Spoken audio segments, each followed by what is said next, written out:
আমর রাদিয়াল্লাহু আনহু তিনি একটা জটিল কথা বললেন।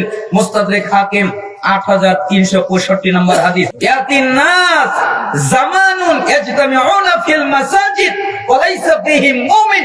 অচিরেই কিছু মানুষ দলবদ্ধ হয়ে মসজিদে ঢুকবে, তারা একত্রিত হয়ে মসজিদে ঢুকবে, তারা দল হয়ে মসজিদে ঢুকবে, কিন্তু আশ্চর্যের বিষয় হলো তুমি তাদের মধ্যে একজনও ঈমানদার খুঁজে পাবে না, সবগুলো বেঈমান। মসজিদে ঢুকবে সালাত আদায় করার জন্য, কিন্তু ঈমানদার পাওয়া যাবে না, বেঈমান পাওয়া যাবে। তারা বেঈমান হবে কেন?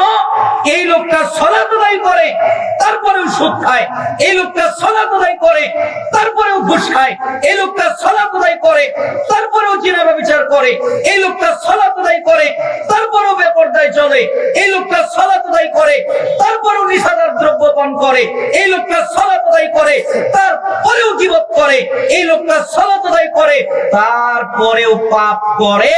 অথচ আল্লাহ তাআলা বললেন ইন্নাস সালাতা তানহা আনিল ফাহশাই ওয়াল মুনকার, নিশ্চয়ই সালাত মানুষকে পাপ থেকে বাঁচায়, তাই না?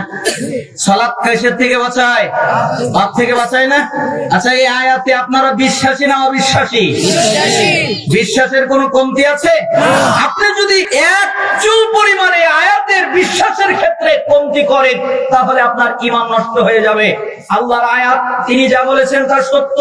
তাহলে আল্লাহ যদি বলে থাকেন সালাতটাকে পাপ থেকে বাঁচায়, তার মানেও সালাতও করে সুদও খায়, সালাতও করে ঘুষও খায়, সালাতও করে জিনা করে, সালাত করে ব্যভিচার করে, তাহলে পাপ থেকে ওকে বাঁচাচ্ছে না কেন?